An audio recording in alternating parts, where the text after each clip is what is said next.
Cuando oyes Israel contra Irán, probablemente piensas en lo que sale en las noticias. Misiles, amenazas, tensión nuclear, enemigos históricos, pero, ¿y si te dijera que todo esto ya estaba escrito desde hace miles de años? No en algún archivo clasificado ni en un libro de historia, sino en el libro más antiguo y sabio que existe, la Biblia.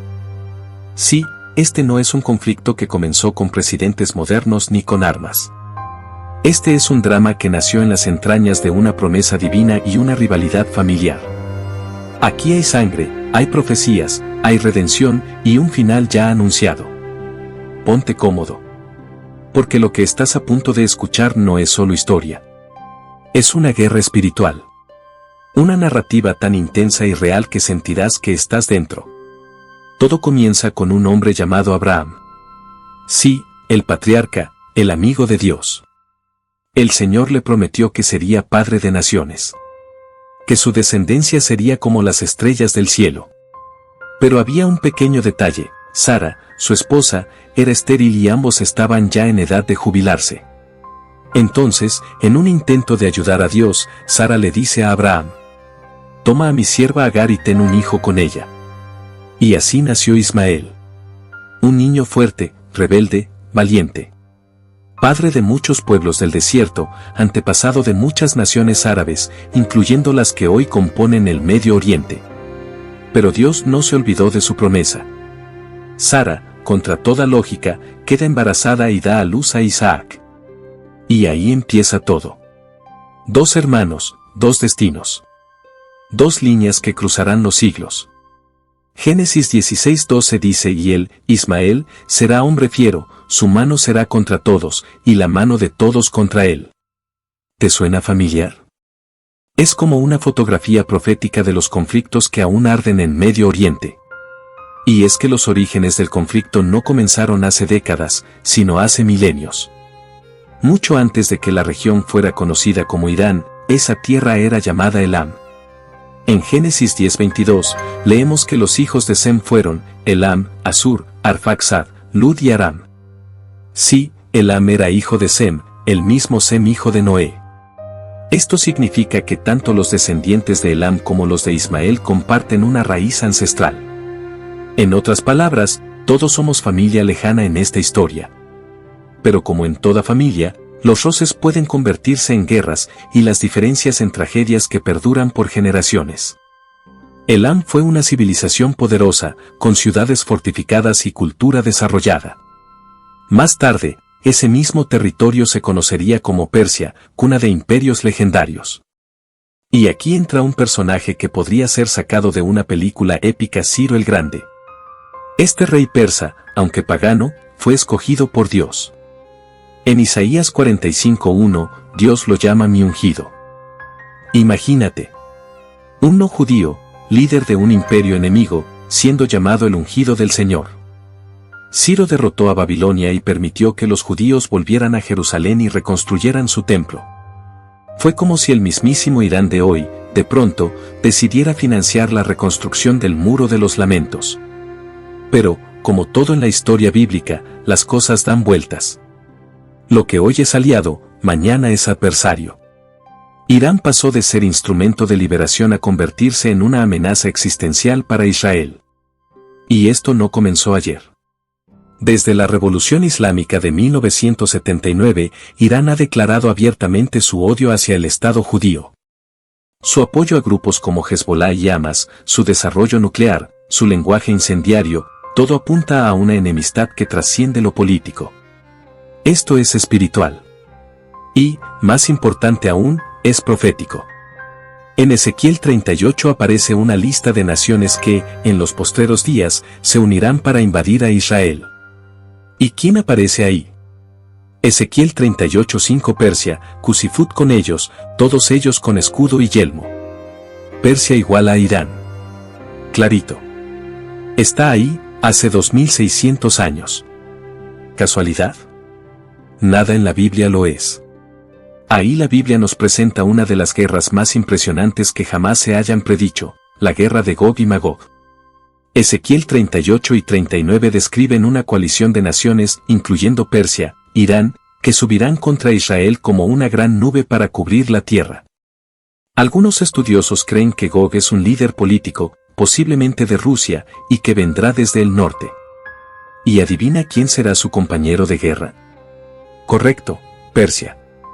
Irán. Pero aquí viene lo increíble. Esta batalla no termina con diplomacia ni con tratados de paz. Termina con fuego, azufre, terremotos y la mano poderosa de Dios.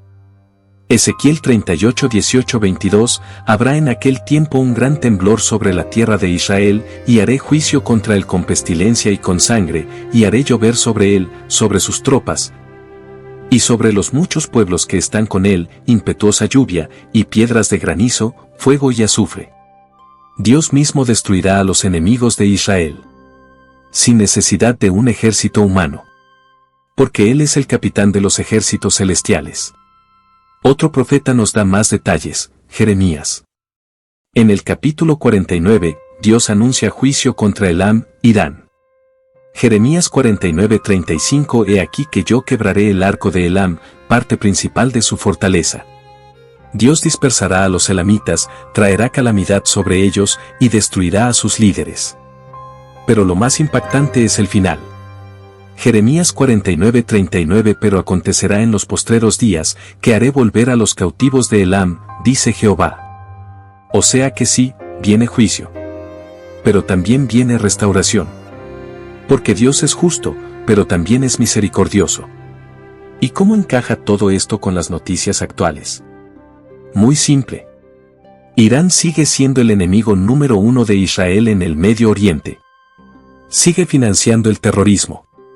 Sigue soñando con destruir al Estado judío. Pero Israel sigue siendo un milagro viviente.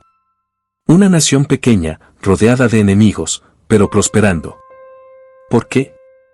Porque tiene la promesa de Dios. Y esa promesa no expira. Jesús dijo que antes de su venida habría guerras, rumores de guerras, y que Jerusalén sería el epicentro de los conflictos. Y aquí estamos. No todo ha terminado. Aún queda la batalla final. Aún queda el regreso del Mesías. Aún queda el cumplimiento pleno de las profecías. Dios no ha terminado con Israel. Tampoco ha terminado con Elam. Su juicio es real, pero su plan de redención también lo es. La Biblia habla de un día en que todas las naciones subirán a Jerusalén para adorar al Rey, incluyendo los antiguos enemigos. Porque al final, toda rodilla se doblará. Y el conflicto que comenzó con dos hermanos, con una decisión de Sara, con un niño en el desierto, terminará con el Mesías sentado en su trono en Jerusalén. Pero para entender cuán profundo es este odio entre Persia e Israel, tenemos que mirar hacia atrás, hacia una reina llamada Esther. ¿La recuerdas? Una joven judía que llegó a ser reina de Persia. Hermosa, valiente, obediente. Y sí, el plan de Dios era evidente en su vida. Pero no todo era fiesta en palacio. Había un hombre llamado Amán, ministro persa, que odiaba a los judíos. Su plan era borrarlos del mapa. ¿Te suena familiar? Esther 3:6, y tuvo en poco poner mano en Mardoqueo solamente, pues ya le habían declarado cuál era el pueblo de Mardoqueo, y procuró Amán destruir a todos los judíos. Este odio no era político. Era espiritual. El mismo espíritu que movió a Amán es el mismo que impulsa a quienes hoy desean la destrucción de Israel. Pero Dios, como siempre, se adelanta. Esther arriesga su vida, expone el complot y salva a su pueblo. Una mujer judía salvando a Israel desde dentro del imperio persa. En Apocalipsis, vemos a 144,000 sellados de las tribus de Israel. Predicarán el Evangelio durante la gran tribulación. Pero ojo, el Evangelio llegará también a naciones enemigas. Sí, incluso Irán escuchará del Mesías. Incluso en medio del juicio, habrá oportunidad para la redención. Apocalipsis 7:9 Después de esto miré, y he aquí una gran multitud, de todas naciones, tribus, pueblos y lenguas, que estaban delante del trono. ¿Ves? Al final, no todo es guerra. También hay multitudes redimidas. Gente de Elam, de Egipto, de Etiopía, adorando al Cordero. El conflicto es real. pero más real es la victoria del amor y la redención. Y llegamos a Armagedón. El gran final. El clímax del conflicto. En el valle de Jezreel, también llamado Megido, las naciones se reunirán para pelear contra el Cordero. Irán estará allí. Rusia también. Y muchas más. Apocalipsis 16:16 y los reunió en el lugar que en hebreo se llama Armagedón. Será la guerra más breve y poderosa de todas. Porque el Rey de Reyes descenderá con su ejército celestial. No con espadas, sino con su palabra. Apocalipsis 19:15 de su boca sale una espada aguda, para herir con ella a las naciones. La victoria será instantánea. El enemigo será vencido. Y el Mesías reinará desde Jerusalén por 1000 años. Después de la guerra, después del juicio, viene el reino de paz. Isaías dice que las naciones subirán a Jerusalén para aprender del Señor. Y aunque hoy Irán y otros países rechazan a Israel, un día subirán con gozo. Isaías 2:4, y acontecerá en lo postrero de los tiempos, vendrán muchos pueblos, y dirán, venid, y subamos al monte de Jehová. Imagínalo. Gente de Irán adorando junto a judíos. El conflicto se disuelve bajo el reinado del Mesías. Lo que el hombre no pudo lograr con diplomacia, Dios lo hará con gloria. Querido oyente, esto no es solo historia profética. Esto te incluye a ti. Tú puedes ser parte del pueblo redimido. Puedes ser parte de la paz futura. Pero la decisión es hoy. Mientras el mundo se prepara para la guerra, tú puedes prepararte para la gloria. Cristo está a las puertas. El guión ya está escrito. Y el final, aunque apocalíptico, está lleno de esperanza. Elige bien. Porque pronto, todo ojo lo verá. Mientras las naciones cambian, caen y se levantan, hay una verdad que permanece: Dios hizo un pacto con Israel. Un pacto eterno. Un pacto que ni las guerras, ni las amenazas, ni Irán, ni Gog, ni Magog pueden romper. Génesis 17:7 Y estableceré mi pacto entre mí y ti, y tu descendencia después de ti en sus generaciones, por pacto perpetuo. Este pacto es la columna vertebral de toda la profecía bíblica. Y es por eso que Israel sigue en pie. Rodeado de enemigos, sí. Pero sostenido por promesas. Cada misil que cae, cada tratado roto, cada complot contra Jerusalén, solo confirma que la Biblia tiene razón. Y que Dios no se retracta de lo que promete. A lo largo de los siglos, Israel no solo ha resistido militarmente, sino espiritualmente. Es un pueblo que ha sido dispersado, perseguido, exiliado, pero jamás borrado. La diáspora fue larga. El antisemitismo ha sido constante. Desde Amán hasta Hitler, desde Babilonia hasta Irán, el objetivo ha sido el mismo: eliminar a Israel. Pero, ¿cómo eliminas a quien Dios protege? Jeremías 31:35-36 Así ha dicho Jehová.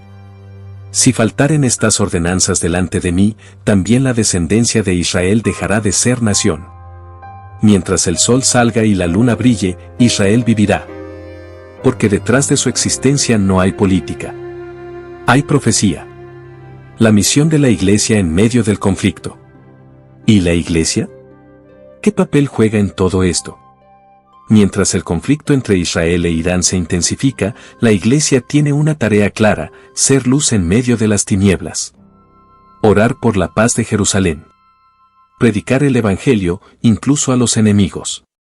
Romanos 11:11 dice: ¿Han tropezado los de Israel para que cayesen? En ninguna manera, la salvación ha venido a los gentiles, para provocarles a celos. Nosotros, como creyentes, no debemos tomar partido político, sino espiritual. Dios ama a los persas. Dios ama a los judíos. Y su deseo es que todos procedan al arrepentimiento. ¿Y si el próximo gran evangelista persa ya está siendo preparado en secreto? ¿Y si en medio del régimen hay corazones anhelando la verdad? Sí, Dios juzgará a las naciones. Pero también redimirá a quienes se vuelvan a Él. La historia de Jonás nos enseña que hasta Nínive, una ciudad enemiga, pudo arrepentirse. ¿No puede Irán vivir su propio avivamiento? ¿No puede un día levantar las manos, no en odio, sino en adoración? Isaías 19, 24, 25 dice, en aquel tiempo Israel será tercero con Egipto y con Asiria, y Jehová de los ejércitos los bendecirá diciendo, bendito el pueblo mío Egipto, y el asirio obra de mis manos, e Israel mi heredad. Eso incluye al mundo islámico. Eso incluye a Irán. Porque lo que Dios quiere no es destrucción, sino restauración. Quizás todo esto suena intenso. Guerras, profecías, fuego, juicios. Pero al final, la Biblia es un mensaje de esperanza. Dios está en control. Cada detalle tiene un propósito. Cada conflicto tiene un final profetizado. Y ese final se llama victoria. Israel vencerá, no porque sea fuerte, sino porque Dios pelea por ellos. Y tú también puedes tener esa garantía si estás en Cristo. Esta no es solo la historia de dos naciones. Es la historia de un Dios fiel, de un plan eterno y de una redención gloriosa. No temas. Levanta tus ojos. El rey viene en camino. ¿Recuerdas al profeta Daniel? Aquel joven judío llevado cautivo a Babilonia que terminó interpretando sueños de reyes y escribiendo visiones del tiempo del fin. En Daniel capítulo 10, él tiene una visión de un ángel que luchó, ¿contra quién? Contra el príncipe de Persia. Esto no era un rey humano. Era una potestad espiritual. Un espíritu territorial maligno que dominaba sobre Persia. Y aquí se nos abre una dimensión más profunda, detrás del conflicto físico, hay una guerra espiritual. Persia, hoy Irán, sigue influenciada por esta entidad. Pero Dios ya la venció una vez, y lo volverá a hacer. No luchamos contra carne ni sangre. El conflicto entre Israel e Irán no es solo por territorios o religión. Es un escenario donde se enfrentan fuerzas invisibles. Efesios 6:12 porque no tenemos lucha contra sangre y carne, sino contra principados, contra potestades. Irán tiene historia, cultura, poesía, inteligencia, pero también cadenas espirituales. Por eso orar importa. Por eso interceder tiene poder. Porque cuando los creyentes oran, el cielo actúa. Ángeles se mueven. El velo se rompe. Y el evangelio avanza donde parecía imposible. ¿Sabías que a pesar de todo esto, la iglesia que más rápido crece hoy, está en Irán? Sí, a pesar del régimen, de la persecución, de las cárceles, los cristianos subterráneos en Irán se multiplican. Reuniones secretas. Biblias escondidas. Ayuno y lágrimas. El evangelio está avanzando como fuego bajo tierra. Porque el hombre puede cerrar templos, pero no corazones. Puede confiscar Biblias, pero no borrar lo que está escrito en el alma. Esto también es parte del plan. Irán no es solo antagonista. Es un campo de cosecha. Una tierra que un día será testigo del avivamiento más impensado. Realmente Israel no es solo una nación. Es el reloj de Dios. Cada movimiento en Jerusalén adelanta los minutos proféticos. Cada vez que Irán amenaza, cada vez que Israel defiende, el tiempo profético avanza. No es casualidad que todo gire alrededor de ese pedazo de tierra. Ahí volverá el Mesías. Ahí establecerá su trono. Ahí se cumplirá el desenlace de la historia humana. Y mientras el mundo duerme, los que conocen las Escrituras cuentan los segundos. Y ahora llegamos al final. No al final de la historia humana, sino al cumplimiento del diseño eterno de Dios. El conflicto entre Israel e Irán, entre el bien y el mal, entre la promesa y la oposición, culminará tal como está escrito, con gloria. Las naciones se reunirán contra Israel. Las potencias unirán sus ejércitos. Irán, bajo el espíritu de Persia, formará parte de esa última gran rebelión. Pero lo que ignoran, es que el rey viene con ejército propio. No serán los misiles de Israel ni la tecnología de Irán quienes decidan el desenlace. Será la palabra que sale de la boca del Hijo de Dios. El monte de los olivos se partirá en dos. El Mesías descenderá. Su pie tocará Jerusalén. Y con una sola palabra, consumará la batalla. Los ejércitos que amenacen a Israel serán deshechos. Los líderes que nieguen a Cristo verán su rostro y caerán postrados. Pero no todo termina con fuego. Porque después del juicio, viene la restauración. Sí, Irán será juzgado por su arrogancia, pero también será restaurado. Porque Dios nunca pierde de vista a los pueblos. Incluso cuando los corrige, planea su redención. Jeremías 49:39 dice: pero acontecerá en los postreros días, que haré volver a los cautivos de Elam, dice Jehová. ¿Lo ves? Aquel que fue enemigo, será sanado. Aquella tierra donde hubo muerte, tendrá vida. Porque el Dios que juzga, también es el Dios que restaura. Y entonces vendrán de las naciones. Persas, egipcios, asirios, judíos, todos juntos subirán a Jerusalén. Ya no a pelear, sino a adorar. Porque el Cordero estará en el trono. La guerra habrá terminado. El conflicto eterno se disolverá bajo un reino de justicia. Y el Mesías gobernará con vara de hierro y corazón de pastor. Y ahora, querido seguidor de Cristo, ¿qué harás con todo esto? Has oído de reinos, guerras, profecías y promesas. Has sido testigo, desde tu oído y tu alma, del plan perfecto de Dios. Pero hay una parte de esta historia que aún falta escribir. Tu historia. ¿Estás del lado del pacto o del conflicto? ¿Has doblado tu rodilla ante el rey que viene? Porque pronto, muy pronto, todo esto dejará de ser un guión. Y se convertirá en realidad. La profecía no espera. El cielo se prepara. Las naciones se alinean. Y tú estás a tiempo. Porque he aquí, viene con las nubes, y todo ojo le verá. Apocalipsis 1:7. Gracias por quedarte hasta el final. Recuerda que cada historia tiene un propósito. Déjanos tu opinión sobre esta en los comentarios.